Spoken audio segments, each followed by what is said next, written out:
두 번째 시간 함께 나눠보겠습니다.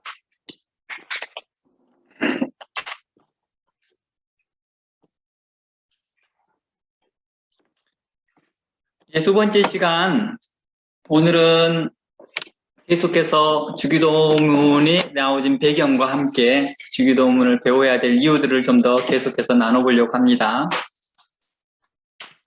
먼저 마태복음 6장에 나온 주기도문을 읽고 우리 함께 시작해 보려고 합니다. 우리 마태복음 6장 9절에서 13절입니다. 제가 한번 읽어볼게요. 그러므로 너희는 이렇게 기도하라. 하늘에 계신 우리 아버지여, 이름이 거룩히 여김을 받으시오며 나라에 임하옵시며 뜻이 하늘에서 이루어진 것 같이 땅에서도 이루어지이다.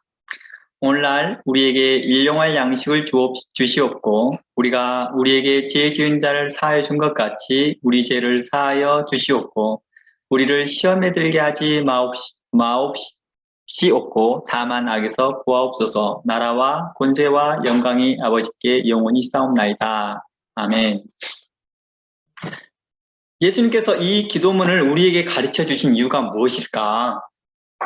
어떤 분은요, 이 주기도문을 기도의 모범이라고 말하곤 합니다. 아마도 예수님께서 우리에게 가르쳐 주었기 때문에 아마 이런 표현들이 나올 것 같습니다. 이런 생각들을 하는 것이 어떻게 보면 자연스러운 것 같고요. 하지만 주기도문을 우리 보고 이와 같은 순서로 해야 된다라고는 말씀하지 않았던 것 같습니다. 물론 그렇게 생각하는 분들 중에 주기도문에 내한 내용들을 순서대로만 해야 됩니다 라고 하시는 분들도 있어요. 왜냐하면 이것은 예수님께서 우리에게 보여준 기도의 모범이기 때문이다 라고 생각하기 때문입니다. 그래서 이와 같은 순서로 기도하는 분들이 좀 있습니다. 그래서 어떤 분들은 특별한 능력을 받거나 또는 기도에 불을 붙이기 위해서 서두 작업으로 이제 주기도문을 반복적으로 순서에 따라서 하시는 분들도 있습니다. 또 어떤 분들은 방언을 받을 준비를 할 때 이렇게 하죠. 방언이 안 된다 하면은 주기도문을 10번, 20번 하다 보면 방언이 나온다 이렇게 말합니다. 그래서 하늘에 계신 우리 아버지 이름이 거룩히 여김을 받으시면 나라의 마옵시며 바라바라바라 여기서 나중에 방언이 툭 터진다 이렇게 하는 거예요. 방언을 그렇게 받고 싶으니까 그렇게 했겠죠. 그런 방식을 썼겠죠. 또 어떤 분들은 산기도나 또는 혼자 있을 때 두려울 때 이 두려움을 물리치기 위해서 주기도문을 하시는 분들도 있습니다. 그래서 주기도문을 반복적으로 하다 보면 그 두려움이 사라진다는 거예요. 마치 주님께서 우리에게 가르친 그 기도를 하기 때문에 주님께서 함께 있는 듯한 그런 마음이 평안해진다는 것이죠. 또 어떤 분들은 악한 자 사단 마귀를 내어쫓을 때 이 주기도문을 한다고 합니다. 예전에 저희 신학생들 중에 한 명이 여자 자매였어요. 그 자매분이 이제 수업을 끝나고 이제 교회 행사 이런 행사 보면 저녁에 가는 경우가 많잖아요. 저녁에 가다가 치안하게 당할 뻔했어요. 그래서 치안이 딱 와서 돈 내놔 이렇게 했던 거예요. 그러면서 칼을 들여내는 거예요. 근데 그 자매가 너무 겁나고 무서우니까 가방을 콕 잡고 난 다음에 주기도문을 그렇게 했다는 거예요. 하늘 계신 우리 아버지 이름이 그렇게 맡으시면 막 또 하고 하니까 이 남자분이 이 치안이 도리어 겁을 먹고 갔다라는 그런 드라마틱한 이야기를 했어요. 이처럼 이런 말들이 나오게 된 것은 모두 그 자신들의 경험에 의해서 나온 것이라 생각합니다. 그리고 그와 같은 상황에서 아마 도움이 되었기 때문에 이런저런 말들이 나오겠죠. 나름대로 그 도움을 얻은 거겠죠. 나름대로 그런 경험을 통해서 도움이 됐다는 것입니다. 그러나 어느 정도 믿음이 성숙하기 시작하면서 이러한 생각을 계속 가지고 있는 것은요, 좀 위험합니다. 예수님께서 원하시는 기도라기보다 도리어 예수님께서 책망한 기도의 모습인 것을 스스로 발견하게 될 거예요. 물론 주기도문을 반복함으로 인해서 정신 집중하는 데 도움이 될 수 있습니다. 그러나 자칫 이게 주술적인 효과를 갖게 하더라는 거예요. 주술적인 효과를. 그리고 이방인의 염불, 주문 애호는 외워서 마음을 평안을 얻으려고 하는 그러한 모습일 수도 있다는 것입니다. 그러나 만일 신앙생활이 오래되었는데도요, 이런 습관이 오래 있다 한다면 이는 성경을 정말 잘못 오해한 거죠. 그리고 하나님께서 원하시는 기도도 아니고 잘못된 신앙을 가지고 있는 거죠. 이는 영적으로 심각한 상태인 거죠. 이는 마치 이방의 종교에 기도하는 자의 태도와 같을 것입니다. 이는 주술하는 자와 같고 주문을 애우는 자와 같을 것이랍니다. 제가 어렸을 때 한 10살 정도, 9살 정도 됐을 때 저희 가정이 전체가 신앙생활을 했거든요. 근데 저희 어머니께서 글을 읽지를 못하셨어요. 그때 당시만 해도요. 예수를 믿고 난 후에 한 2, 3년 후에 글씨를 읽기 시작했거든요. 그 전까지만 해도 글씨를 모르다 보니까 남들보다 습득하는 능력이 늦었던 거예요. 근데 기도를 하고 싶은데, 자녀들을 위해서 기도를 하고 싶은데 기도를 할 줄 모르니까 저를 위해서 기도를 하는데 늘 주기도문만 해주시는 거예요. 제 어머니께서 신앙생활 하시고 한 6개월부터 저를 위해서 기도했을 거예요, 아마. 계속 저를 위해서 기도해 주거든요. 하나님, 우리 아들을 어쩌고 저쩌고 하고 난 다음에 할 말이 없어요. 그러니까 하늘에 계신 우리 아버지의 이름이 거룩히 여김을 받으시오며 나라의 마옵시며 또 가다 잊어버리셔요. 그럼 다시 처음에 다시 하고 하늘에 계신 우리 아버지의 이름이 거룩히 또 다 가다 또 이래요. 그래서 한 주기도문을 10번을 하면 정상적으로 하는 경우는 한 4, 5번 정도 하고 나머지는 거의 다 다시 갔다가 다시 리피팅하고 다시 리피팅하는 그런 일이거든요. 그러다가 1, 2년 지나니까 어머니는 더 이상 이제 그런 기도를 하지 않아요. 이제 성숙한 거죠. 그런데도 만약에 주기도문을 그러한 방도로 어떤 주술적인 효과를 얻기 위해서 하고 있다 한다면 이런 문제가 있는 거죠. 이것은 우리가 믿음이 연약할 때, 신앙생활의 경륜이 약할 때는 그렇게 할 수 있을지 모르지만 어느 정도 신앙생활을 하게 된다면 이제 주기도문의 그 뜻과 의미를 바르게 이해하고 주기도문을 하는 게 맞겠죠. 그래서 성도들 사이에서 만약에 이런 주기도문에 대한 이런 생각들이 오래 잘못된 생각을 가지고 있다 한다면 교회에서는 기도에 대한 바른 가르침을 해줘야 되겠죠. 아니면 만약에 일을 계속하고 있다 한다면 하나님 앞에서 영적으로 죄를 범하고 있는 것입니다. 마치 예수님께서 그 주기도문을 가르쳐 주기 전에 우리에게 책망하셨던 그 책망, 그 외식된 기도와 중언부언하는 기도와 일맥상통할 것입니다. 만일 예수님께서 우리에게 가르쳐준 이 기도문을 문장 순서대로 기도해야만 했다 한다면 마태복음과 누가복음서에서는 똑같은 기도문이 나와야 할 것입니다. 그렇죠. 우리가 주기도문의 그 배경을 보면 마태복음에도 주기도문이 있고 누가복음에도 주기도문이 있습니다. 근데 이 두 개의 주기도문이 똑같느냐? 그렇지 않습니다. 조금 다르다는 것입니다. 그래서 학자들의 말에 따르면 누가가 먼저 기록됐고 마태가 나중에 기록되었다는 말을 인용해 보면 이렇게 할 수 있습니다. 마태는 누가가 기록한 주기도문을 그대로 인용해서 기록해야 되잖아요. 만약에 예수님께서 이 문장 그대로 순서대로 기도해야만 한다라고 하는 관점이었다면 마태는 누가에 기록된 내용을 그대로 써야 되잖아요. 그런데 누가복음서에 기록된 기도문과 마태복음서에 기록된 내용은 다르다는 것이죠. 훨씬 마태복음의 기록이 더 많다는 거예요. 기도 내용이 더 많습니다. 이 말을 좀 더 신학적으로 접근해 볼게요. 모든 성경은 하나님의 감동으로 기록되었다는 기초 교리를 바탕으로 보면은요, 성령께서는 어느 누가 기록을 하든, 마태가 기록을 하든, 누가가 기록하든, 아니면 사도 요한이 기록하든, 또 어떤 다른 사람이 기록하든, 누가 더 빨리 했느냐, 나중에 했느냐는 그걸 별로 중요하지 않습니다. 중요한 것은 동일한 기도문이 나와야 하잖아요. 그렇죠? 성령의 감동하심으로 기록되어졌고, 만약에 이 기록함이 그 주기도문이 순서에 따라서 문장 그대로 해야 된다고 한다면 이게 틀려서는 안 되는 거죠. 성령께서 그렇게 오류를 발생해서는 안 되겠죠. 차별을 두어서는 안 되겠죠. 그러나 누가복음서 11장 2절에서 4절 내용에서 나온 주기도문은 그 양식 면에서나 또 여러 가지 면에서 상이한 점들이 많이 있다는 것입니다. 마태복음과 누가복음 11장 2절 4절에서 나온 이 주기도문은 좀 다른 내용이 좀 있다는 거예요. 양식적인 면이나 그 구성된 내용들이 좀 다르다는 것입니다. 이런 것을 보아도 우리가 평소에 하는 주기도문은 꼭 이 문장 순서대로 또는 이 기도문대로 정형화되어져서 기도하라는 뜻이 아니라는 것을 우리는 쉽게 알 수 있다는 것입니다.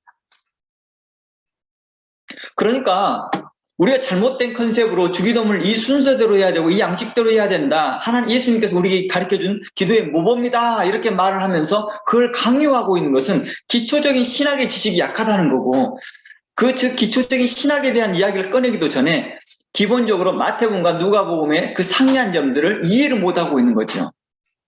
그것만 발견하더라도 똑같이 나와야 되잖아요. 근데 다르다는 것을 우리는 보면서 예수님께서 우리에게 말하려고 하는 것은 정형화된 기도를 말씀하시지 않았구나라는 걸 알 수 있다는 것입니다.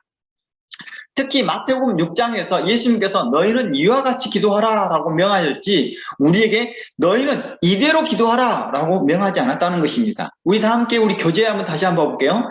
교재 한번 가보면 후토스 온 프로스케스테 히메이스, 이곳에서 후토스 온 프로스케스테 히메이스라고 나와 있습니다. 이곳에서 후토스가 뭐였습니까? 이렇게 라는 거였습니다. 이 후토스를 좀 번역을 해보면 이와 같이라는 뜻입니다. 그리고 이와 같이 또는 이같이, 이처럼, 이렇게 또는 이런 방법을 따라 또는 이와 같은 방식으로 라는 뜻을 가지고 있습니다. 그러니까 이 후토스의 관념은 다 같은 맥락이에요. 이와 같이, 이같이, 이처럼, 이렇게, 이런 방식으로, 이런 방식을 따라서, 이런 맥락으로 라는 의미를 가지고 있다는 것입니다. 우리나라 성경에서도 이렇게라는 말에서 알 수 있듯이요. 이대로라는 답습의 의미가 아니라는 것입니다. 이대로는 답습하라는 뜻이잖아요. 이대로 하라는 것은 아니라는 거죠. 이와 같이라는 뜻입니다. 이와 같이. 아니면 이러한 방식으로 또는 이러한 맥락으로 기도하라는 뜻입니다. 이러한 맥락으로. 그러니까 이렇게 기도하라라는 또는 이와 같이 기도하라라는 것은 국문어법상에서는 의미가 크게 차이 나지 않습니다. 이와 같이와 이렇게는 국문어법상으로 크게 차이가 나지는 않습니다. 그러니까 이렇게 기도하라, 이와 같이 기도하라, 큰 차이가 나지 않습니다. 혹시 기억나세요? 신학교에서 한참 그런 말이 나왔는데요. 나라가 임하옵시며 나라의 임하옵시며 어떤 것이 맞느냐, 나라 가가 맞냐 나라 이가 맞냐, 이렇게 가지고 한참 말이 많았어요. 뭡니까 둘 다? 주격이잖아요. 주격은 해석을 어떻게 해요? 얻는 이가, 끝은 다 는, 이, 가로 끝나잖아요. 둘 다 주격이니까 어떤 말이든 다 맞아요. 의미 전달하는데 전혀 문제가 없다는 것입니다. 그런데 우리나라 초창기의 그 번역들은 어떤 거예요? 개혁성경은 나라의 임하옵시며, 그러니까 어떤 학자가 이건 나라 가가 맞습니다. 문맥상이 뭐 저쪽에 있으면 전혀 문제 안 되거든요. 나라의 임하옵시며 나라가 임하옵시며 우리는 똑같이 이해되고 있습니다. 너무 사소한 것에 목숨 걸고 있더라는 거예요. 그러면서 뭐라고 말해요? 성경은 1.1핵이라도 틀어져서는 안 되고 사라져서는 안 된다라고 합니다. 이곳에서 1.1핵이라고 하는 말에 대해서 잘못 오해하고 있는 거지요. 말의 의미를요. 만약 그렇게 했다 한다면 현재 우리가 살펴보고 있는 번역 성경들은 다 잘못되어 있는 거겠죠. 왜 그래요? 우리가 이 번역한 성경이 원어를 번역한 게 아니거든요. 다 사본을 번역한 거거든요. 그것도 사본이 정상적인 사본 하나를 번역한 거냐? 그것도 아니거든요. 수없는 사본을 모아서 편집을 해서 파피루스 조각들을 모아서 1500개 이상이 되는 그런 사본의 파피루스를 모아서 만든 게 각각의 그 집대성한 게 언어 성경이라고 말해요. 우리가 말하는. 근데 그것도 어떻습니까? 누가 분류했느냐에 따라서 또 여러 분류 나눠지는 것입니다. 스테판본, 알렌든본, 그랜드본, 각각의 또 배자사본, 뭐 이런 말들이 나오는 거죠. 각각의 사본들도 다 다르게 서로가 상이점을 가지고 있습니다. 그 대표적으로 우리가 잘 알고 있는 알렌드 사본과 스탠판버 사본. 둘 다 권위 있는 사본이지만 서로 상이점을 가지고 있다는 것입니다. 그러니까 1.1핵이라도 라는 그 말은 그 맥락을 더하기 빼기 하지 말라는 뜻이죠. 주께서 전달하고자 하는 그 맥락을 더하기 빼기 하지 말라. 그러니까 뱀이 하와에게 했던 말을 보면, 하와가 여자에게 했던 말을 보면 그들이 더하기 빼기를 뭘 했느냐라고 보면은요, 맥락이죠. 맥락.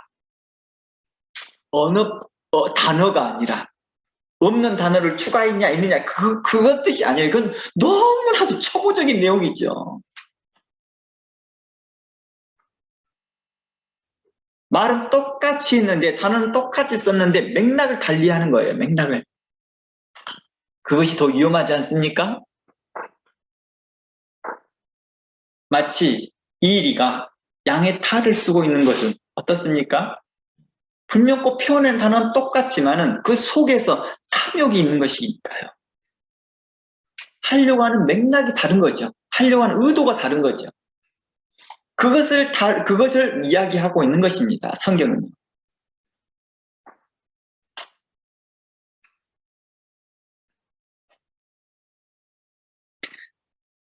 그래서 성경은 우리에게 이렇게 기도하라 라고 하였던 것이죠. 이와 같은 방식으로 이러한 맥락에서 기도하라는 것입니다. 예수님께서 우리에게 가르쳐준 기도는 이제 그 순서의 양식을 전혀 변하지 말고 이대로 기도해 이라는 뜻보다는 이러한 맥락에서 기도해라 라는. 참고로 이대로 기도하라 아니면 이와 같이 기도하라 라고 할 때 이 이대로는 어떤 의미를 갖고 있느냐면요, 변함없이 이 모양으로 이것과 똑같이 하라는 뜻입니다. 그러니까 이대로 기도하라고 예수님은 우리에게 말하지 않았다는 거예요. 이와 같이라고 말했다는 것입니다. 예수님께서 마태복음 6장 전체에서 기도에 대해 경고하실 때요, 이방인들의 모습과 그들의 잘못된 기도에 대한 생각과 태도를 본받지 말라고 말합니다. 그리고 하나님을 바르게 이해하고 기도하라라고 마태복음 6장은 우리에게 설명하고 있습니다. 이는 기도 내용뿐만 아니라 기도의 태도를 지적한 것이죠. 예수님의 기도에 대한 책망과 교훈과 가르침을 보면 당시 유대인들이 하고 있던 기도 내용보다는요, 기도의 태도를 더 지적하였습니다. 물론 기도의 내용도 지적하는 내용이 있지만 그보다는 더 많이 기도의 그 태도를 지적했다는 것입니다. 그것을 우리가 좀 더 많이 초점을 둬야 될 것입니다. 그것은 그들의 태도 때문에 잘못된 기도 내용이 나온다는 것을 말하고 있는 것입니다. 그들의 잘못된 태도 때문에 잘못된 기도 내용이 나오는 거예요. 우리가 그런 거죠. 우리 안에 만몬 신앙이 가지고 있고 우리 안에 풍요 신학이 차 있으면 하나님께 간구하는 내용이 달라져 버려요. 그렇지 않나요? 하나님의 이름은 부르고 전능하신 하나님이라고 하지만 구하는 대상과 구하는 내용이 달라지는 거고 구하고자 하는 구체적인 내용이 달라지더라는 것입니다. 그리고 동시에 그들의 태도 때문에 그들의 가지고 있는 태도 때문에 아무리 좋은 기도문이라 할지라도 아무리 좋은 기도문을 만들었다 할지라도 그들에게 아무 상관이 없고 도리어 주술과 같고 또 주술에 사용되고 있다라고 말하고 있는 것입니다. 그러니 너희가 하는 기도는 주술과 같다라고 하는 것입니다. 왜 그래요? 내 기도문 자체가 주술이었기 때문인가요? 아니었습니다. 기도문 자체는 좋았다 할지라도 그들의 상태가 이것을 주술과 같이 사용하기 때문입니다. 그래서 우리가 요즘 말하는 말이 그런 걸 말하죠. 주기도문을 주술처럼 쓰고 있다는 거죠. 주기도문을 마치 주문처럼 쓰고 있다 이렇게 말하고 있잖아요. 주기도문 자체가 문제는 아니잖아요. 근데 사용하는 사람, 그 태도 때문에 문제를 지적하고 있는 거잖아요. 이와 같은 맥락입니다. 그러므로 성도들이 마태복음 6장에서 기도에 대한 예수님의 책망을 깊이 생각해보고 이해한다면요, 이 주기도문은 주문 애우듯 그리고 어떤 능력이 나타날 것이라고 믿고 이것을 반복하는 것은 위험한 것을 알 수 있을 것입니다. 그것이 아니라는 것은 쉽게 알 수 있다는 것이죠. 다시 말해서 정형화된 기도문을 예수님께서 우리에게 가르쳐 준 것이 아니었다는 것입니다.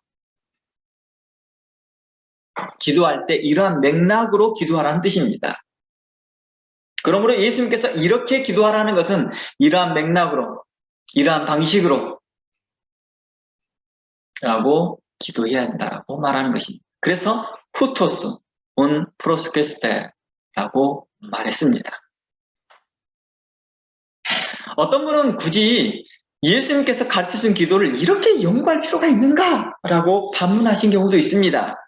그냥 이 기도문에 맞추어 기도하고 이러한 원리에 따라서 기도하면 되지 않을까? 이렇게 생각하시는 분도 있습니다. 그냥 예수님이 가르친 기도의 그 원리에 따라서 기도하면 되지 않느냐. 그 후토스의 관점 속에서 이렇게 말씀하신 분도 있습니다. 그러나 우리가 시편을 단순하게 읽고 기도에 인용하고 찬양에만 사용하지 않지 않습니까? 우리 시편은 그것을 연구하고 살펴봅니다. 유대인들은요, 처음에 시편을 뭐라고 부른지 아세요? 기도의 책이라고 했습니다. 히브리어로 트필러, 기도의 책. 그러니까 시편 자체가 기도였습니다.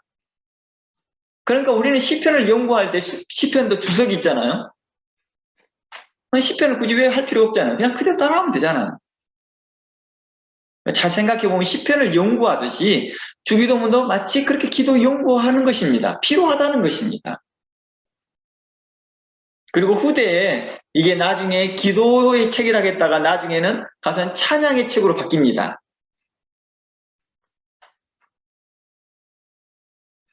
그리고 우리나라의 성경에서 이걸 시편이라고 하잖아요. 이건 한문입니다. 시편. 한문은 중국어 성경 이름을 그대로 따서 놓은 거예요. 그러니까 시를 모아놨다 이 뜻입니다. 시, 몸집 이것을 시편이라고 하는 거예요. 시편은 그 자체로 독립되어서 있는 것처럼 보일 수 있습니다. 시편 자체가요. 하지만 시편을 연구하는 사람들이 하는 말이 다 그렇습니다. 시편은 구약 성경은 물론 성경 전체의 맥락 속에 포함되어 있다. 이처럼 시편을 연구하고 상고하는 것은 기도문을 살피는 것과 똑같은 것이죠. 그리고 우리가 지난번에 뒤에 언급했던 그 터툴리안, 신학자이며 주석가이며 변증가인 그 터툴리안이 초대 사람입니다. 이 주기도문을 향하여서 복음의 핵심이라고 말했던 것입니다. 터툴리안은 이 주기도문을 최초로 주석하신 분이에요. 그러니까 복음의 핵심이 들어있다는 것이 전제되는 거라고 한다면 당연히 우리가 살펴봐야 하고 마땅히 연구해서 우리가 지금 알고 있는 복음과 어떤 관계를 맺고 있는지를 확증해야 된다는 것입니다. 시편을 묵상하고 상고하면서부터 성경 전체와 관련되어 있구나는 것을 학자들이 찾아내는 것처럼 말입니다. 특히 주기도문이 산상수훈의 일부라는 것만 보아도요. 주기도문은 산상수훈과 서로 연결된 하나님 나라의 복음, 교훈이라는 것을 쉽게 알 수 있다는 것입니다. 그리고 만일 내가 지금까지 알고 있는 복음과 연결점을 이 주기도문을 통해서 찾지 못하고 있다 한다면요. 두 가지 이유가 있겠죠. 내가 알고 있는 복음이 잘못됐든지 아니면 주기도문의 맥락을 못 찾아가고 있든지. 그러니까 우리가 주기도문을 살펴본다는 것은요. 우리가 복음의 문제를 다시 한번 확인하는 시간입니다.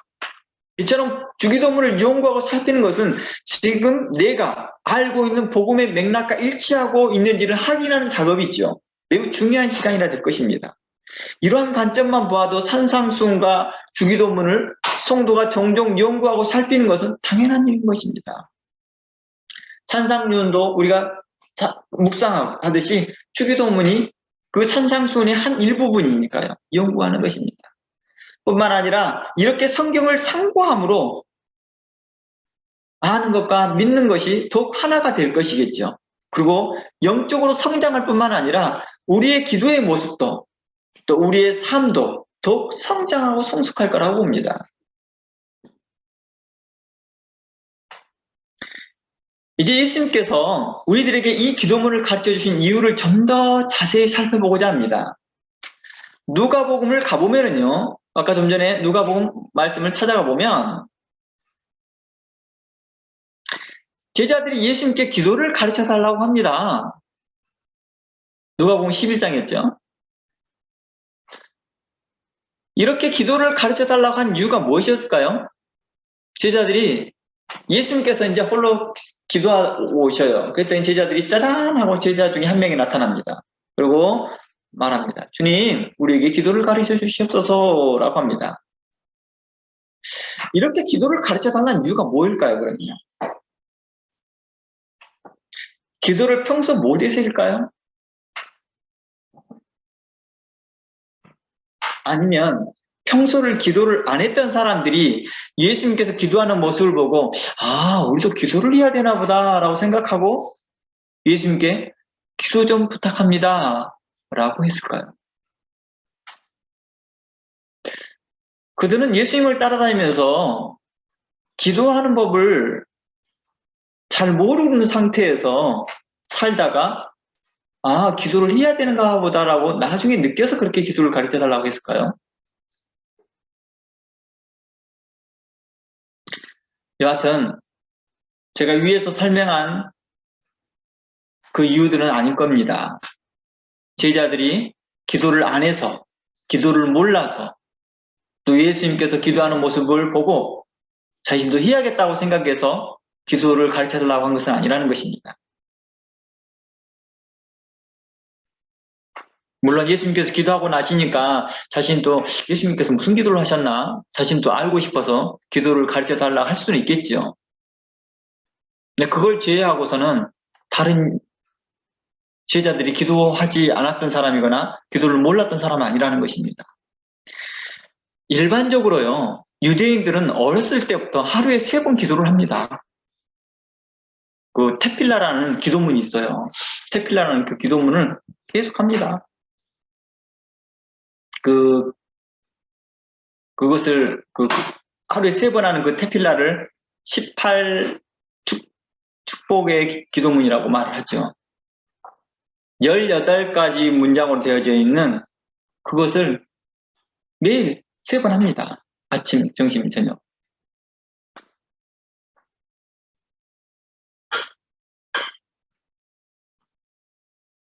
그리고 안식일마다 회당에서 강론 후에 카디시라는 것을 함께 외우거든요. 예배가 끝나거나 그럴 때요. 회당에서요. 당시 유대인들에게는 어려서부터 부모님에게 그리고 회당에서 배운 기도는 그들의 삶의 일부였습니다. 그러니까 기도가 그들의 삶의 일부였어요. 하루에 3번 하는 기도 비롯해서 여러 유형의 기도문을 활용했다는 것입니다.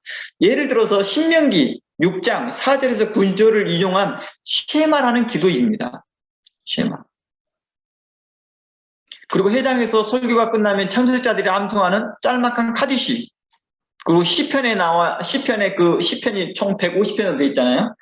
그 시편에 있는 150편의 그 시를 가지고 함께 여러 방향으로 그들은 기도하고 또 이걸 찬양도 하고 그랬다는 것입니다. 기도문에 많이 활용했다는 것입니다. 이곳에 잠시 당시에 유대인들의 대표적인 기도문을 좀 살펴보려고 합니다. 쉐마는요, 이렇게 말합니다. 유대인들의 신앙 고백과 같습니다. 이렇게 말합니다. 우리가 주기도문을 말할 때와 같습니다.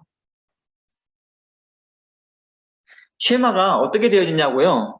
신명기 6장 4절, 9절, 그리고 11장 13절에서 21절, 민수기 15장 37절에서 41절을 종합해서 만들어진 것을 쉐마라고 합니다.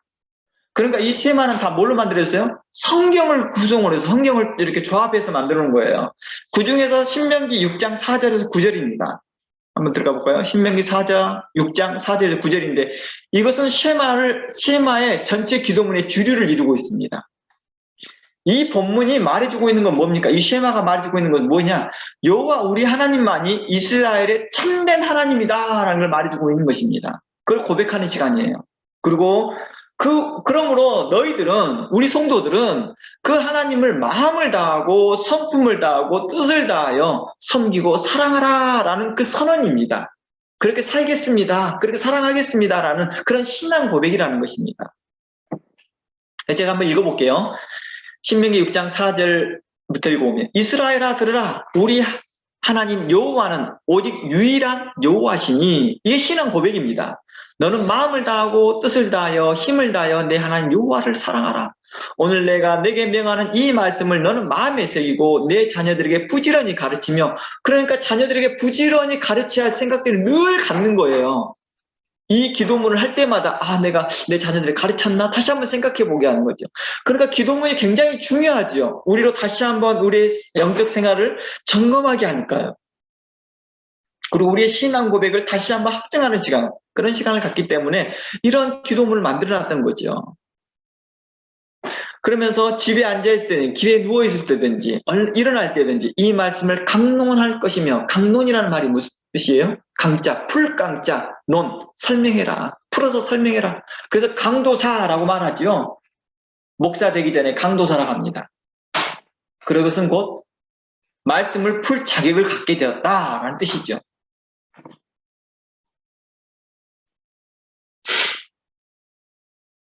그러면서 8절, 너는 또 그것을 손목에 매며 기호를 사며 내 미간에 붙여 표를 삼고 또 너희 집에 문설주에 바깥문에 기록할지니라. 그러니까 자기가 이런 데 차고 있는 걸 깜빡 잊었을 때 기도문 하면서 맞아, 내가 이 기도문을 다시 한번 생각해보고 다시 그렇게 경건의 삶을 살려가고 있는지 점검하게 되겠죠. 그래서 유대인들은 한마디로 말하면 기도하는 민족이었던 거예요. 계속 대부분의 유대인들이 그렇게 살았던 거죠. 유대인들은 그의 계속적인 기도 생활을 위해서 어떤 고정된 기도문이 생기는 건 자연스러웠던 거겠죠. 계속 기도를 해야 되니까요. 그러니까 자연스럽게 형성된 것이 이런 기도문이라는 거예요. 그래서 쉐마는 해 뜨기 직전에 아침과 해 지기 저녁에 이걸 기도했던 거예요. 이 쉐마를 가지고. 그러니까 하루에 2번 하는 거예요. 이 쉐마를 가지고. 그러니 어땠습니까? 자녀들에게 성경을 안 가르치는 거 있으면요, 마음에 부담감이 생기는 거죠. 이런 기도가. 형식적으로는 할 수 없을 거고. 그러니까 얘들에게라도 조금이라도 성경을 가르치려고 합니다. 그러니까 유대인들은 엄마가 애들을 5살 때까지 아이들이 가르치고, 그 이후부터는 아이들이 좀 성숙하게 되면 아버지가 자녀들을 가르쳤던 것이죠. 오늘날 교회에서 보면 그런 거죠. 제가 양육 클래스에서 자주 그러지만, 오늘날 이렇게 하나님의 말씀을 자녀들에게 가르치지 않고 있다는 것입니다. 너무 안 가르쳐요. 수학 과외는 시키고 과학 과외는 시키지만 성경 과외는 세볼 생각도 안 합니다. 그것처럼 하나님의 말씀에 대해서 무덤덤하고 있는 거죠. 그리고 주일학교에다 맡겨놓고 그냥 주일학교에서 배우는 거로 땡이라고 생각합니다. 나중에 이러한 부분들을 우리가 더 점검해 보면 좀 더 우리가 부모로서 해야 될 책임이 성경 우리에게 자주 말하고 있지만 그러지 못하더라는 것입니다. 나가서 전도할 생각만 하지 말고 현재 다니고 있는 자녀들이라도 그리스도의 복음 안에 굳게 붙잡더라도 기독교가 이렇게 쇠락하지 않는다는 거예요.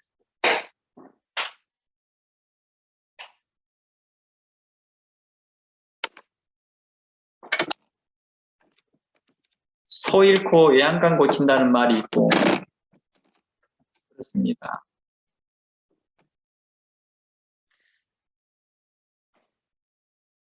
유대인들은 이렇게 지속적으로 기도 생활을 해왔거든요. 그리고 또 다른 기도문은 테필라라는 게 있어요. 테필라는 쉐마와 함께 굉장히 중요한 기도문입니다. 예수님 당대 유대 사회에서 암송용으로 널리 사용되었건데요. 이것도 하나의 고정되어져 있는 기도문이라는 거예요. 형식화되어 있고 고정화되어 있고 있다는 것입니다. 정형화되어 있는 거죠. 하루에 3번씩 이것은 쉐마와 함께 또 이것은 하루에 3번씩 합니다. 그래서 이것을 18번 축복 기도문이라고 말합니다. 그 18을 뜻하는 히브리어로 시몬의 에스레라고도 표현하기도 합니다. 제가 이것을 원래 여러분들에게 보여줬어야, 스크린으로 보여줬어야 되는데 스크린을 못 보여주네요. 여러분들이 인터넷 같은 데 찾아보시기 바랍니다. 제가 1번부터 간단하게 읽어드릴게요. 1번, 찬양 받으소서 여호와시여, 아브라함의 하나님, 이삭의 하나님, 야곱의 하나님이시여, 즉 크신 하나님, 하늘과 땅의 창조주, 우리의 방패요 선조들의 방패이십니다. 찬양 받으시옵소서. 아브라함의 방패시여. 어때요? 이게 지금 성경이 없는 말이 나왔나요? 아니요, 다 성경에 있는 말이에요. 다 이 내용들이 하나하나가 성경을 인용하여서 만들어진 것입니다.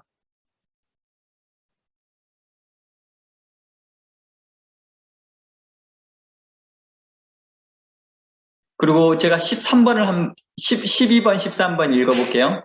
기도문 12번, 13번. 변절자들에게는 희망이 없게 하시고 거만한 정부를 하루속히 우리 시대에 멸절시키시옵소서. 찬양 받으소서. 오만한 자들을 거꾸로 들이시는 여호와시여. 13번. 온전한 프로셀리트라는 것은 뭐냐면 개종한 유대인들을 말해요. 개종한 유대인들. 그러니까 이방인들이었다가 개종한 유대인들이 있잖아요. 할례를 받고. 그런 사람들을 온전한 프로셀리트라고 말합니다. 들에게 당신의 자비를 보여주시고 당신의 뜻을 향하는 자들과 함께 우리에게 선한 싹스를 주시옵소서. 찬양받아서 의인의 신뢰 되시는 여호와 하나님. 이렇게 말합니다.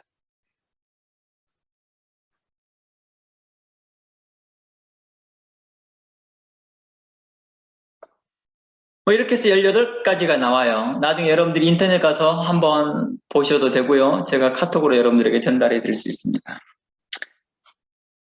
이처럼 쉘라와 테필라 외에도요, 유대 사이에서 이 18기도문이죠. 죄송합니다. 쉐마 18기도문 외에도 유대 사이에서 거룩한 기도문이라 불려진 게 또 하나 있습니다. 이 거룩하다라는 이 히브리어로 카다시라는 단어가 있거든요. 그래서 카다시 기도문이라고 말합니다. 카디시 이 기도문은요, 설교가 끝난 다음에 참석한 모든 사람이 한 목소리로 암송하는 공동 기도문이에요. 이 특이한 점이요, 이 카디시의 기도문이요, 우리가 현재 하고 있는 기도문과 내용들이 흡사하다는 것입니다. 한번 본 적이 있나요?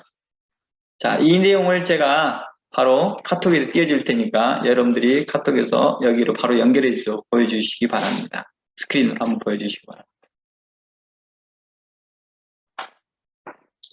제가 주기도문 강의할 때 보통 이 내용을 말하면 많은 분들이 깜짝 놀래요. 아니, 이런 기도문이 다 있었어요 라고. 왜냐하면 주기도문은 예수님께서 가르쳐준 유일한 그런 내용이라고 생각했기 때문이죠. 그리고 이런 유대 역사를 인식하지 못한 상태에서 기도문이 전에는 없었다라고 착각했기 때문이죠. 들어왔나요? 한번 워드에다 그대로 한번 띄워주실래요? 아니면 제가 한번 스크린에 보여주기 전에 제가 한번 읽어드리겠습니다. 주께서 뜻을 따라 창조하신 세계에서 주의 위대한 이름이 높임을 받으시옵고 거룩하게 여김을 받으시오며 주의 나라가 당신의 성전에 당신의 날 동안 모든 이스라엘 집이 살아있는 동안에 빠르게 속히 임하시옵시며 주의 위대한 이름이 영원부터 영원까지 찬양을 받으시로다. 아멘. 어때요? 구성이 비슷하지요? 주기도문하고. 자, 이곳에서 잠시 제가 여러분들에게 질문 한번 해보겠습니다. 예수님은 좀 전에 말했던 쉐마, 그리고 18기도문, 그 다음 현재 카디시, 이 기도문을 했을까요? 안 했을까요? 당연히 했겠죠. 마리아와 요셉이 했고 당시의 유대인 전체들이, 심지어 디아스포라, 흩어진 유대인들까지 다 이 기도를 했거든요. 특히 흩어진 유대인들이 꼭 해야 될 기도가 뭔지 아세요? 쉐마입니다. 이스라엘아 들으라 하면서 그 기도를 기본적으로 다 해야 됩니다. 그리고 18기도문이 있죠. 그것도 다 해야 되는 기도문이었고. 그러므로 제자들은요, 기도를 어떻게 할지 몰라서 예수님께 기도를 가르쳐달라는 것이 아니었습니다. 옛말에 그런 말이 있어요. 고기도 먹어본 사람이 먹는다고 그런 말 하잖아요. 그만큼 평소에 기도를 많이 하고 하나님께 간구하는 기도를 많았던 사람이다 보니까 기도를 요청한 거예요. 예수님이 기도하는 모습이 딱 자기한테 뭐가 오는 거죠, 바로. 예수님께 기도를 배워야겠다고 생각하는 거죠. 그러니까 기도를 전혀 못해서 요청한 것이 아니라 기도를 나름 열심히 했기 때문에 기도를 알려달라고 한 거라는 거예요. 이 맥락이요, 지금요. 제가 말하고자 하는 맥락이 그렇습니다. 역사적 배경이 그렇다는 것입니다. 그럼 제자들이 스스로 기도를 잘하고 있으면서 왜 기도를 가르쳐달라고 했을까요? 제자들은 그냥 평소에 잘하고 있잖아요. 특히 베드로 보세요. 예수님의 부활 이후에 베드로는 또 습관처럼 뭐예요? 기도하러 가잖아요. 습관에 따라서 기도하러 올라가잖아요. 제9시에. 그랬더니 환상이 보이면서 고넬료에 가라는 그 말씀을 받게 됩니다. 또 기도하러 또 성전에 갔을 때 성전 미문에 앉아있는 안진병이 일어나 걸어라 해서 걸었잖아요. 그러니까 습관적으로 기도를 하고 있었다는 거예요. 예수님이 가르친 기도 외에도 그들은 평소에 하고 있었기 때문이죠.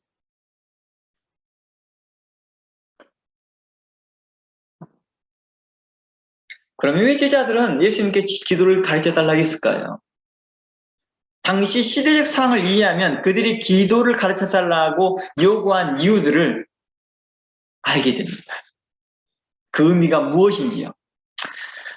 당시 시대적으로는요, 메시아 대망 사상, 메시아가 오실 것이다 라는 거예요. 메시아가 오셔서 흩어진 유대인을 포함한 모든 유대인들과 유대교를 믿는 모든 사람들이 들에게 회복하실 것이다. 이스라엘을 회복시킬 것이다. 라고 갖고 있었습니다. 그러한 메시아 대망 사상이 모든 유대교인들이 다 가지고 있었다는 것입니다. 심지어 이방인들도 다 알고 있을 정도였으니까요. 그때 메시아를 도래를 바라며 일어났던 운동이 바로 부흥운동이었습니다. 부흥운동. 당시에 부흥운동을 주도했던 사람들이 누구냐고요? 바리새인들, 에세네파, 사두개인들 이런 사람들이었습니다. 그리고 후발자로 나타난 사람이 세례 요한이었죠. 세례 요한이 주도한 부흥운동, 바리새인들이 주도한 부흥운동, 사두개인들 또 에세네파들이 주도한 그런 부흥운동들이 있었다는 것입니다. 그들은 그 부흥운동을 통해서 뭐라고 말해요? 메시아가 곧 도래할 것이다. 메시아가 곧 이 땅에 오실 것이다. 그에 맞춰 우리는 회개해야 될 것이다 하며 부흥운동을 했던 거예요. 참 놀랍잖아요. 그러니까 세례 요한이 회개하라 천국이 가까이 왔다라고 말하는 말은 세례 요한의 독특한 어법이 아니었던 거예요. 당시에 부흥운동을 하고 있던 사람들이 주도했던 사람들이 하는 맥락들이 다 그랬다는 거예요. 그러면서 그 와중에도 자칭 메시아가 나타나기 시작합니다. 자칭 메시아가. 예수님 오시기 전에도 메시아가 있었어요. 그러니까요. 자칭 메시아들이. 그러니까 백성들은 여기에도 현혹당하기도 하고 저기에도 현혹당하기도 하고 이런 부흥의 운동 저런 부흥의 운동을 막 참사하고 있었던 시기였습니다. 당시에는 메시아가 와서 하나님 나라를 실현할 거라는 기대가 유대인들 사이에 가득했습니다. 하나님 나라가 실현될 것이다. 이제 로마의 압제에서 우리를 일으키고 이 거룩한 예루살렘 성에서 그 짓밟았던 그 더러운 것들을 다 쫓아내버리시고 이제 하나님 나라를 세울 것이다. 이제 메시아가 와서 하나님 나라를 이루도록 하면 이제 할 때 너희들은 미리 준비해야 되지 않겠느냐. 그때 그 부흥운동이 회개를 외쳤던 것입니다. 그리고 그들에게 헌신을 요구했었고 순종을 요구했던 것입니다. 이것은 이스라엘 회복과 세상 종말에 대비한 부흥운동이었던 거죠. 예수님 당시 유대교 내에는 이런 부흥운동을 하는 사람들의 단체가 바리새파, 에세네파 외에도 많이 있었다는 거예요.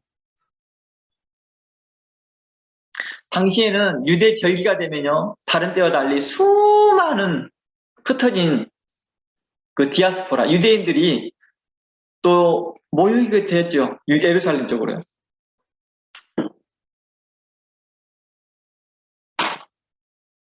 이런 상황에서 성전은 부흥기를 맞이합니다. 그럴 거 아니에요? 성전이 부흥기를 맞습니다. 북새통을 이룹니다. 사람들이 여기저기 모여 하나님 나라를 이야기합니다. 기도합니다. 묵상하는 게 일상이었습니다. 니고데모가 묵상하고 있잖아요. 예수님께서 부르잖아요. 그런 것들이 일상이라는 거예요, 그냥. 그리고 이런 부흥운동을 이끄는 지도자나 또한 유명한 선생 주변으로 사람들이 많이 모입니다. 그리고 당시 이런 부흥운동을 주도한 지도자들은요, 또 선생들은요, 좋은 기도문을 써서 부흥운동에 대한 그 핵심, 그 신앙의 핵심, 그리고 신학과 교리의 핵심을 담아 이 기도문을 썼던 거죠. 아까 좀 전에 말했던 쉐마나 18기도문이나 또 코데시 같은 그런 기도문을 쓰는 것처럼 계속 또 그런 새로운 기도문을 계속 써냈던 거예요. 부흥운동에 맞게끔요. 그 운동에 맞는, 그 시점에 맞는 그 기도문을 썼던 것이죠. 한마디로 간추려진 핵심 신학문을 기도할 때 썼던 것입니다. 계속해서요. 이렇게 간추린 핵심 신학문을 잃어버리지 않도록 반복해서 읽고 또 기도할 때마다 묵상하면서 사용했다는 것입니다. 오늘날에도 그러잖아요. 오늘날에도 부흥 집회나 또 기도 집회 그리고 코스타와 같은 큰 집회 같은 데 가보면 당시 집회가 가고자 하는 그 방향을 이제 말해주잖아요. 그 인도자들이요. 그거 설명하고 함께 기도하자고 요청하잖아요. 그리고 이에 대해서 함께 기도하잖아요. 그리고 이에 관련돼서 말씀도 거기에 관련돼 준비되어 있고요.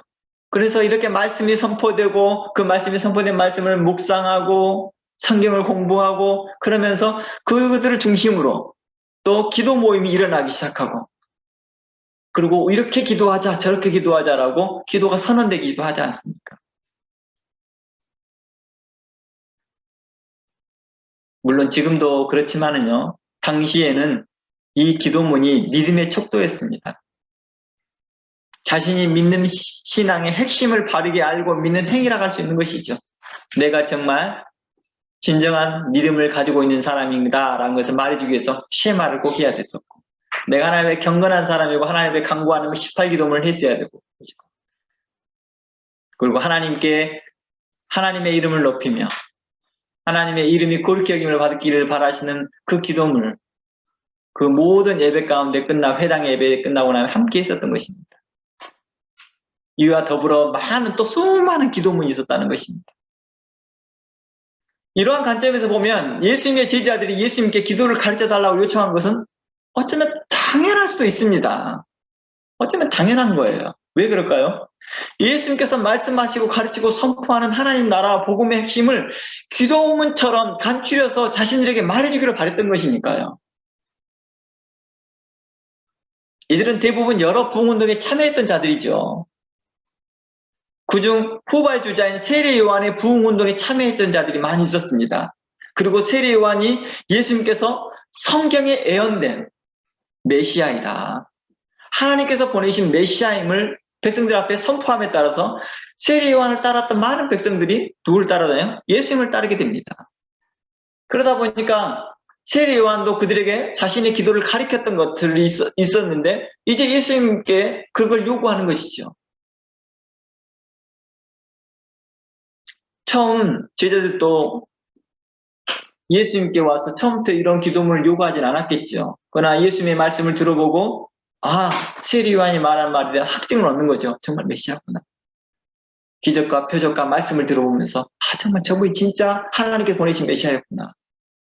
알게 되는 거죠. 그러면서 차츰차츰 그들의 그 복음의 핵심을 더 들어보기를 원했던 거겠죠. 그리고 갖기를 원했던 거겠죠.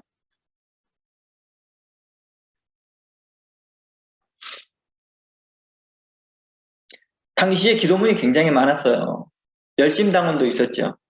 그 열심당원들도 기도문이 있었고 그들은 오늘날로 말하면 독립운동가들 같은 사람들이니까 그들에게도 극단적인 바리새인이죠. 극단적인 바리새파적인 사람들이죠. 열심당원들이 사람들. 그러니까 그들은 정말 바리새인들보다 더 경건한 모습을 갖고 있죠. 어느 누구와 타협도 하지 않아요. 세금 내는 거 절대 노노노노. 바리새인들은 몰래 뒷돈을 받지만 그들은 그런 행위도 안 해버려요. 극단적이지. 성전에 와서 그런 행위를 해? 너 죽고 나 살자. 그거죠. 나 죽어도 괜찮아 하면서 칼 들고 다니면서 그 로마 사람들을 죽이는데 거침이 없었습니다. 그냥 이게 주를 위한 것이다. 이게 거룩한 일이다. 라고 생각했기 때문이죠.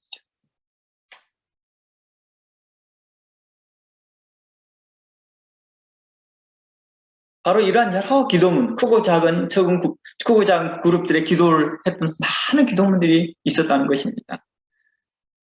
그리고 이것을 매일 또는 매번 하면서 기도문을 묵상하고 기도했을 것입니다. 즉 그들이 기도할 줄 몰라서가 아니라 도리어 기도에 열심히 했던 사람들이었죠.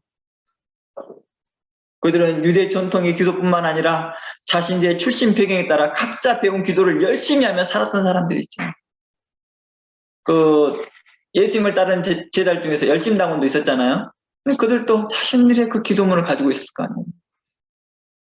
이러한 사항을 감안해 보면 누가복음에서는요, 제자들이 예수님께 기도를 가르쳐달라 하신 것은 바로 예수님의 천국복음과 하나님 나라에 대한 신앙의 핵심을 간추려서 기도문으로 알려주십시오라는 뜻입니다. 우리가 그렇게 해서 기도하겠습니다라는 뜻이죠. 그리고 마태복음에서 이러한 맥락에서 하나님 나라와 복음의 핵심인 산상수훈과 함께 주기도문에 포함시킨 거죠. 주기도문을 포함시킨 거죠. 그 산상수훈에. 우리가 알고 있던 것처럼 많은 주석가들이 동의하는 것처럼 예수님은 이러한 기도를 한 번만 가르친 게 아니었다는 것입니다. 그의 공생의 기간 동안에 여러 번 가르쳤던 것이죠. 그때마다 이렇게도 말씀하시기도 하고 저렇게도 말씀하셨던 거죠. 그러니까 누가복음서와 마태복음이 상이한 거예요. 내용이요. 정형화된 기도문을 가르친 적이 없다는 거예요. 이러한 방식에 따라 기도해라. 그러니까 예수님께서 코디시와 같은 기도문과 유사한 기도를 할 수 가르쳤던 것들도 맥락이 있는 거예요. 이미 자신도 그렇게 기도하셨으니까요. 어떤 사람들은 예수님은 주기도문을 하지 않았을 거라고 하는 거예요. 그래서 주기도문이라고 표현하면 안 되고 제자들의 기도라고 해야 된대요. 이것은 정말 이런 시대적 상황을 전혀 이해하지 못하는 거예요. 그리고 주기도문을 정형화해서 기도해야 된다고 생각하기 때문이죠. 왜 이것을 주기도문이라고 하면 안 된다고 생각하는지 아세요? 우리가 우리에게 죄인 자를 사하여 준 같이 우리 죄를 사하여 주옵시고라는 이 기도문 이 맥락 때문에 예수님께서는 죄가 없으니 왜 기도를 하겠느냐라는 것입니다. 근데 예수님 빼서 하면 되잖아요. 저는 하늘에 계신 우리 아버지여 이름이 거룩히 여김을 받으시오며라는 기도를 안 했을까요? 했겠죠. 그걸 어디에서 봐요? 요한복음에 자주 그런 것이 발견되잖아요. 예수님께서 기도하실 때도요. 아버지께서 나와 항상 함께 계셨던 그 아버지께 간구하고 요한복음 17장은 예수님께서 아버지께 직접 기도하는 기도문이 쭉 나옵니다.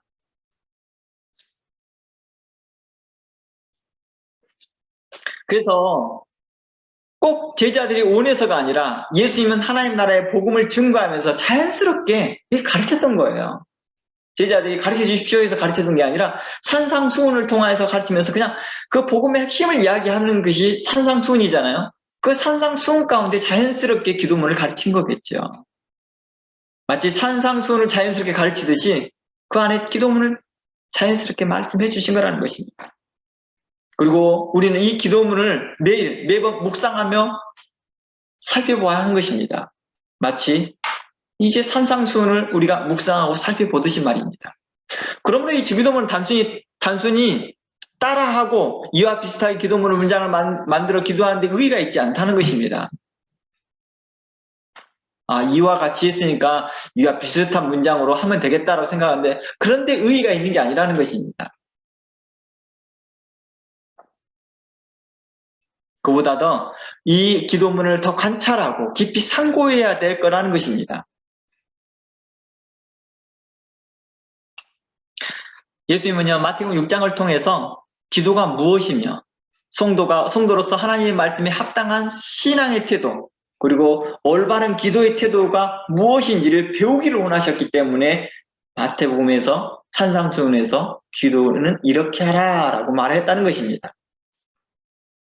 특히 마태복음 6장 소두에와 직접 연결되어 있는 이 내용을 보면 어떻습니까? 우리는 마태복음 산상수에 나온 기도에 대해서 이렇게 나옵니다. 한번 살펴볼까요? 1절부터요. 6장 1절부터요.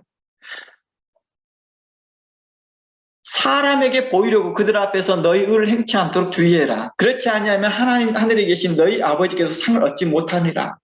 그러므로 구제할 때 외식하는 자가 사람에게 영광을 얻으려고 회당과 거리에 서 하는 것 같이 너희 앞에 나팔을 불지 말라. 진실로 너희에게 이르노니 저희가 자기 상을 이미 받았느니라. 너는 구제할 때 오른손이 하는 것을 왼손이 모르게 하며 내 구제함이 은밀하게 하라. 은밀한 중에 보시는 너희 아버지가 갚으시라. 또 너희가 기도할 때 외식하는 자와 같이 되지 말라. 저희는 사랑에 보이려고 회당과 큰 거리에 서서 기도하기를 좋아하느니라. 내가 진실로 너에게 이르노니 저희는 자기 상을 이미 받았느니라. 너는 기도할 때 내 골방에 들어가 문을 닫고 은밀한 중에 계신 내 아버지께 기도하라. 은밀한 중에 보시는 내 아버지께서 갚으시리라. 또 기도할 때 이방인과 같이 중언부언하지 말라. 저희는 말을 많이 하여야 드리실 줄 생각하느니라. 그러므로 저희를 본받지 말라. 구하기 전에 너희에게 있어야 할 것을 하나님 너희 아버지께서 아시느니라. 그러므로 너희는 이렇게 기도하라. 하늘에 계신 우리 아버지여 이름이 거룩히 여김을 받으시오며. 이렇게 되어 있는 것입니다. 그러니까 예수님께서 이렇게 기도하라 라고 말했던 것은 맥락은 뭐예요? 그동안에 너희들이 이렇게 기도하였던 모습들이 바로 어떤 모습과 같아요? 1절에서 8절 말씀까지의 내용이 섞여 있는 것들이죠. 너희들이 이러한 모습들이 있다는 거예요. 외식하는 모습들이 있다는 것입니다. 그러니까 그러므로라는 말에서 우리는 알 수 있는 것이 뭐예요? 그 앞에서 했던 말에 대한 결론입니다. 이제 너희가 가야 할 방향이 이거다. 너희가 가야 할 방향이 이것을 설명하고 있는 것입니다. 예수님은 당시 여러 부흥운동이 있었던 걸 알고 있었습니다. 그리고 함께 있던 기도의 모습들을 보았을 것입니다. 그들의 기도하는 모습들을 봤을 것입니다. 이러한 배경을 잘 아셨던 예수님은 그들에게 그러므로 이렇게 기도하라고 한 것입니다. 주님께서 이렇게 기도하라고 하셨던 것은요, 기존에 그들의 기도문을 배척하고자 한 의도에서 한 것이 아니라는 것입니다. 도리어 그들의 기도문을 바르게 깨닫지 못하고 중언부언하듯 기도하고 있기 때문에 예수님은 지적한 것이죠. 쉐마, 다 성경을 인용한 거잖아요. 18기도문 거의 대부분 성경을 인용한 거, 시편을 인용한 내용들입니다. 그리고 또 여러 카데시, 그것은 뭐예요? 정말 주기도문과 흡사하다는 거예요. 그리고 또 많은 시편의 기도문들, 그런 것들을 배척하고자 하는 것이 아니라 그것에 대한 뜻을 알지 못하고 있더라는 거예요. 그 맥락을 알지 못하고 있더라라는 것입니다. 도리어 그들의 기도문을 바르게 깨닫지 못하고 중언부언하듯 좋은 기도문을 쓰고 있더라는 것입니다. 창문에 화려한 기도문을 쓰고 있고 시편과 성경을 인용한 미사 여구의 곧 아름다운 말과 글귀로 쓰여진 그 기도문, 하나님을 찬양하고 하나님께 간구하는 기도문은 있으나 그 기도대로, 그 말씀대로 살지 못하는 그들의 외식된 모습들을 지적하고자 했다는 것입니다. 그들의 상태를 지적하면서 그러므로 너희는 이렇게 기도하라는 것은 바로 뭘 의미하고 있을까요? 예수님께서 보여준 그 정형화된 주기도문대로 하라 이 뜻인가요? 아니었습니다. 너희도 똑같이 이 주기도문을 또 그 정형화되게 하고 있다 한다면 또 카디시 하는 거 똑같지 않느냐? 또 외식하고자 하는 거 아니겠느냐라고 또 예수님 지적하시겠죠. 당시 유대인들은요, 부흥운동과 함께 한쪽에는 영적으로 병이 들어가고 있었습니다. 심각한 전염병이 확산되고 있었거든요. 그때 당시에 심각한 영적 전염병이 뭔지 아세요? 그게 바로 외식병입니다. 외식병이 전염병처럼 퍼져나가고 있었거든요. 부흥의 회개를 외치며 구제와 금식 그리고 말씀을 묵상하고 기도하는데 외식병이 함께 돌고 있는 것입니다. 기도할 때도 구제할 때도 누가 더 기도의 시간을 잘 지키고 있느냐, 누가 더 기도하는데 미사 요구를 어떻게 잘 사용하느냐, 누가 더 성경을 잘 인용하느냐, 누가 더 성경을 잘 활용하고 있느냐, 누가 이 기도에 대해서 더 사람들에게 은혜를 끼치는 기도를 하고 있느냐, 더 위험 있은 하나님을 존귀하다 높이는 그 위험 있는 기도를 하고 있느냐? 이런 일에 더 많은 관심을 갖고 있었다는 것입니다. 실상 자신의 삶은 변하지 않으면서 말만 화려한 거예요. 말잔치하고 있는 거죠.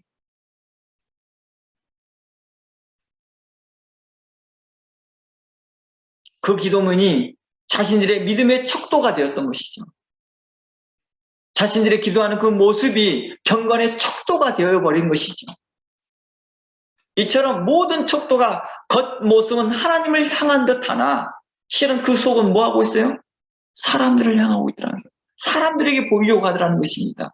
그래서 예수님이 저런 이유로 부흥운동을 하고 저렇게 이렇게 저렇게 하고 있다 하지만 실상 외식하는 자들이라고 그들을 다 책망하고 있었던 것입니다. 당시에 가장 영향력이 컸던 바리새파의 부흥운동을 더욱더 많이 지적을 하죠. 그리고 사두개인들, 바리새인과 사두개인들은 당시에 부흥운동의 주력 뭐라 할까요? 주력 뭐라 합니까? 이걸 잊어버렸네. 그 메인 역할을 한 사람들이죠. 가장 세력이 크니까요. 가장 세력이 크니까. 오늘날로 말하면 교단이 가장 크다는 거예요. 교단이 가장 큰 교단들. 가장 명망이 있고 가장 정통성이 있다고 하는 그런 교단에서 하니까 사람들이 그렇게 많이 몰린 거죠. 그러니까 예수님께서는 그 사두개인과 바리새인들을 책망하기 시작합니다. 바리새인들은 부흥운동을 하고 있지만 성경은 또 다른 것을 그들의 내면을 지적해냅니다. 바리새인들은요, 부흥운동을 주도해 나가자 바리새파들은요, 하지만 그들을 이렇게 말합니다. 그 부흥운동 속에 하고 있지만 속에는 탐욕이 있다고 말합니다. 누가복음 16장 13절 한번 가봅니다. 좀 시간이 좀 넘었는데요. 1, 2분만 하고 마무리하고자. 16장 13절입니다. 집 하인이 두 주인을 섬길 수 없나니 혹 이를 미워하고 저를 사랑하거냐 혹 이를 중히 여기고 저를 경히 여길 것입니다. 너희가 하나님과 재물을 겸하여 섬길 수 없느니라. 14절 다음 게 볼까요? 바리새인들은 돈을 좋아하는 자라. 이 모든 것을 듣고 비웃거늘. 이들은 누구였어요? 부흥운동을 이끄는 자들이에요. 근데 속으로는 뭐예요? 돈을 좋아한대요. 겉으로는 부흥을 이야기하지만 그 부흥을 통해 얻을 혜택과 유익을 생각하고 있더라는 거예요. 오늘날 목회자들은 어떻습니까?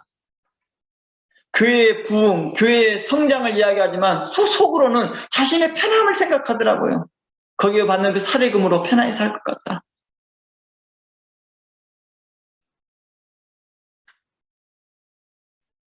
당시에 부흥운동을 하면 가장 이득을 보는 자들이 또 있습니다. 그게 누굴까요?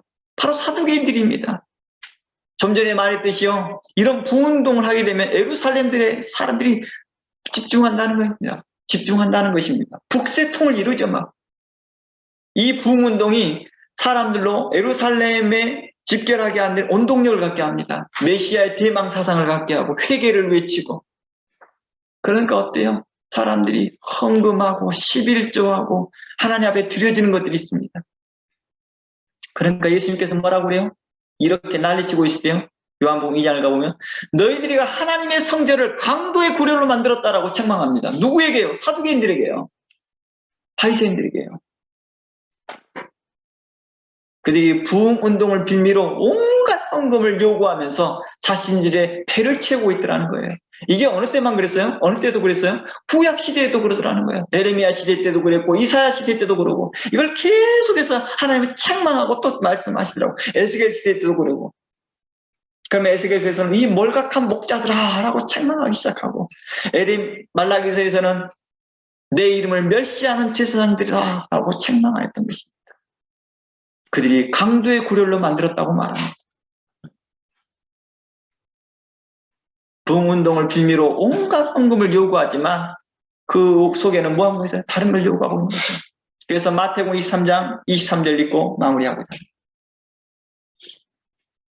마태복음 23장 23절 화 있을진저 외식하는 서기관들과 바리새인들이여 너희가 박하와 회양과 근처에 11조를 들이되 율법에 더 중요한 바 의와 인과 신은 버렸도다.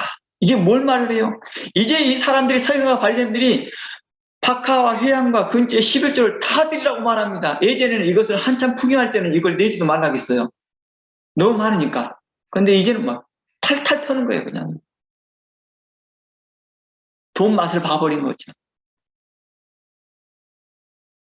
제가 어느 교회가 다큐멘터리에 나왔는데 성도들에게 집 팔아서 전세로 가고, 전세 있는 사람 월세로 가고, 은행에서 융자 받아서 하고, 그리고 그렇게 했어요. 근데 또 3년 지나니까 또 그것도 또 옮기래. 아주 탈탈 털어버리더라고요. 그러니까 이게 뭐예요? 오늘날만 그러냐? 아니, 과거에 또 그 전에도 그랬고, 계속 사람들이 탐욕이 심하여 지칠지도 모르고 가져가더라는 거예요. 그러면서 정말 하나님께서 그 부흥운동에서 요구하였던 의와 인과 신은 버렸다는 거예요. 서로 긍휼히 여기고 서로 자비하게 하는, 믿음으로 행하는 것들은 버렸다는 거예요. 믿음 있는 척을 했지 믿음이 없더라는 것입니다. 그러면서 24일 소경의 인도자들이요, 하루살이는 걸러내고 약대는 삼킵니다. 화 있을진저 외식하는 서기관과 발생들이여, 창과 대접은 겉은 깨끗하되 그 안에는 탐욕과 방탕으로 가득하도다. 소경된 바리새인들아, 너희는 먼저 안을 깨끗이 하라. 그러면 겉도 깨끗할 것이다.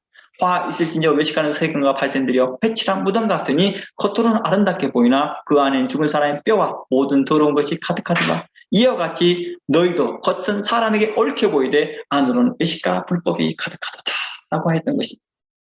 오늘날 예수님께서 우리에게 기도를 가르쳐준 그 이유가 바로 이러한 맥락에서 가르쳤다는 것입니다.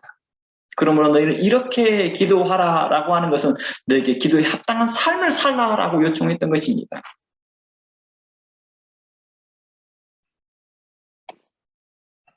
이 기도문을 순서대로 할 거냐 말 거냐의 그런 맥락이 전혀 아니었다는 것입니다. 제자들이 예수님께 와서 우리에게 기도문을 가르쳐달라고 요청한 그것은요, 정말 신실한 요청 아니었을까요? 주님께서 가르친 그 기도, 지금까지 가르치신 하나님 나라, 그 거룩한 그 하나님 나라의 그 복음을 우리에게 좀 정리해서 말씀해 주시옵소서. 우리가 그것을 가지고 기도하고 묵상하고 상고하겠나이다. 우리가 읽지 않겠나이다. 주님은 그들에게 가르쳐 줍니다. 이것이 바로 하나님 나라다.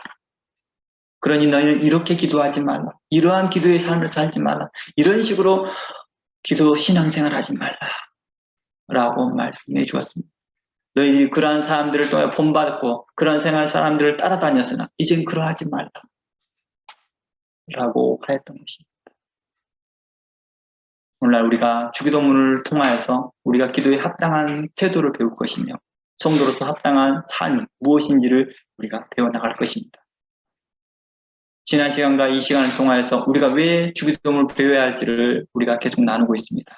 다음 주에는 우리가 이제 하늘에 계신 우리 아버지여라는 그 의미를 좀 더 깊이 살펴보는 시간을 갖고자 합니다. 다 함께 기도하겠습니다. 하나님, 고맙습니다.